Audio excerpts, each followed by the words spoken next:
திருச்செந்தூர் வந்து முருகனை பார்த்துட்டு கடற்கரைக்கு போகாமையா நேரா வாங்க கடலுக்கு போலான்னு கூட்டிட்டு வந்துட்டேன். குழந்தைங்களுக்கு டாய்ஸ் வாங்கி கொடுத்தேன். நான் வளர்ந்த குழந்தைக்கு கடலை வாங்கி தந்தேன். அப்புறம் கடல்ல போய் விளையாண்டுட்டு இருந்தவங்க பிரசித்தியா நேம் எல்லாம் எழுதி பார்த்துட்டு இருந்தா எழுதி முடிக்கக்குள்ளேயே அலை வந்து அடிச்சிட்டு அப்புறம் வீடு கட்டுறேன் ரோமா உட்கார நான் பேலஸ் கட்டுறேன் பாருன்னு அவங்க அக்கா போட்டிக்கினே போய் பக்கத்துல உட்காந்துட்டு இருந்தா. ரோமா விளையாண்டு வந்தோடனே சரசு கிளியை பார்த்தோன்னா ஜோசியம் பார்க்கலான்டா. கிளி சூப்பரா சீட் எடுத்து எல்லாத்தையும் சொல்லிருச்சு. அதுக்கப்புறம் சின்ன பசங்க ஒரு 3 பேர் வந்து பட்டை போட்டு விடுறேன்னு வந்தாங்க. பிரசி ரோமா அப்படின்னு 3 பேர் போட்டுக்கிட்டாங்க. இவங்க 3 பேர்ல யாருக்கு பட்டை ரொம்ப கியூட்டா இருக்குன்றத மறக்காம கமெண்ட்ல சொல்லுங்க. அப்புறம் ரூம் போயிட்டோம்.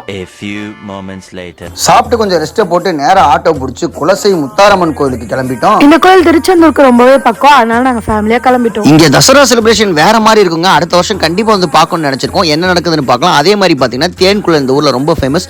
உங்க ஊர்ல என்ன ஃபேமஸ்னு மறக்காம கமெண்ட் பண்ணுங்க. நாங்க நைட்டு ட்ரெயினை பிடிச்சி பீஸா சாப்பிட்டு வீட்டுக்கு வந்து சேர்ந்துட்டோம். Full video link arrow mark click பண்ணி பாருங்க. பாய்.